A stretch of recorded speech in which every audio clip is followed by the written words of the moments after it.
నా పేరు రాజు. నేను భీమునిపట్నం నియోజకవర్గం నుండి సమాజ్వాదీ పార్టీ ఎమ్మెల్యే అభ్యర్థిగా ఎన్నికల్లో పోటీ చేస్తున్నాను.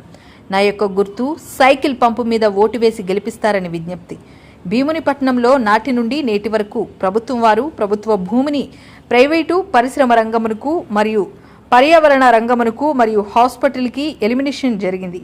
ఈ విషయంపై ప్రభుత్వం వారు కేటాయించబడిన భూమిని ఎంతమంది ఉపయోగించుకున్నారు లేదా ఎంతమంది ఉపయోగించుటూ లేదు అనే విషయంపై పూర్తి తగు న్యాయం చేస్తాను. ప్రైవేటు ఫ్యాక్టరీల మరియు ఇతర పరిశ్రమల వల్ల పర్యావరణం పూర్తిగా నాశనం అయిపోయింది. అందువల్ల చాలామంది ప్రజలు, కార్మికులు, అనేక మందికి అనారోగ్యం ఏర్పడింది. అందువల్ల జీవన విధానం దెబ్బతీసేలా ఉన్నది.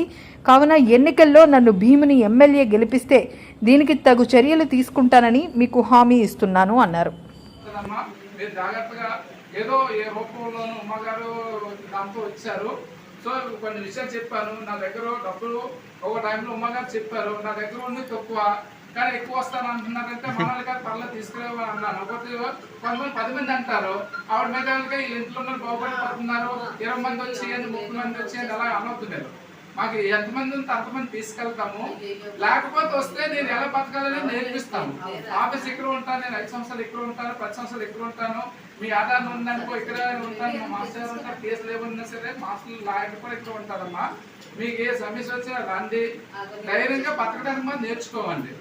డబ్బులు ఏమని ఇచ్చినా సరే ఈ రోజు ఇంత అయిపోతుందమ్మా, అదేం లేదు 200-300 ఇస్తే ఏమైనా ఇంటికి వెళ్ళడానికి ఏం పెట్టుకుని రోజుకి అయిపోతుంది. కానీ ఈ రోజు కదా రేపు ఎలా సంపాదించాలి, ఎలా బతకాలి అనేది ఎక్కడ నేర్చుకోండి. మీరు ఇంట్లో పని నేర్చుకోండి తప్ప మీరు ఏంటంటే ఇక్కడ డబ్బులు ఇస్తారంటే ఈ రోజు ఇస్తారు, రేపు ఇస్తారు, తర్వాత తర్వాత మీరు బతకలేరు. నేను ఇక్కడ మంగవీపాలలో ఎవరు దివ్య అనే అమ్మాయిని చేస్తే అంకులు మా ఆకర్షణలో ఉంటారు పాప. నేను ఈరోజు చాలా మంది తీసుకొస్తాను, పని పట్టు లేదు, వేటకెళ్తా ఏమి లేదు, ఆఫ్ చేస్తారు, నేను తీసుకొస్తాను అన్నారు. అలాంటి పరిస్థితుల్లో సముద్రం మీద ఆధారపడమే కాకుండా మిగతా పనులు కూడా చేయండి. నూడిల్స్ షాపు, పాన్ షాపు, తర్వాత రకరకాల షాపులు ఉన్నాయి, పెట్టుకొని నెలకు రోజుకు 1000 రూపాయలు సంపాదిస్తున్నారు టిఫిన్ సెంటర్లో. తర్వాత ఇవన్నీ ఉన్నాయి, ఇవన్నీ నేర్చుకోండి. ఇప్పుడు మామూలుగా నడుచుకొని వెళ్తారు, మేము రోడ్డు మీద ఫుల్గా వెళ్తే నోట్లు చేసుకొని వాళ్ళు అయ్యామమ్మా.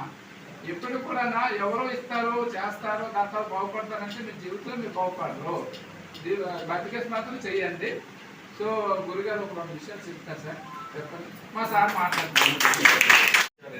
మొక్కల గురించి చెప్పాను కదా, అతని తాలూకా విషయం ఏంటంటే గంగవారంలో మీరు ఎక్కడికి వెళ్ళి అడిగినా ఈ చేప వృత్తి మీద వేసే వాడపాల గురించి అతను చేసినటువంటి కార్యక్రమం, అతను వారి గురించి వెళ్ళేటప్పుడు ఈయన జైలుకి కూడా తప్పుడు కేసులు పెట్టి పంపించారు.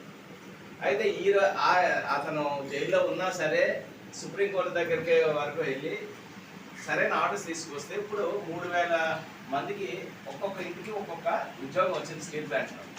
అంటే అక్కడ ఉన్నటువంటి ఈ వాడబాంజీలు వాళ్ళ భూములన్నీ కూడా కబ్జా చేసి, అంటే గవర్నమెంట్ తీసేసుకొని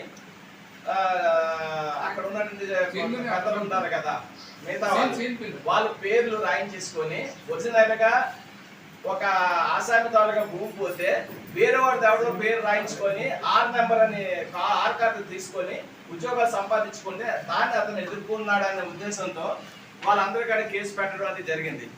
సరే అతను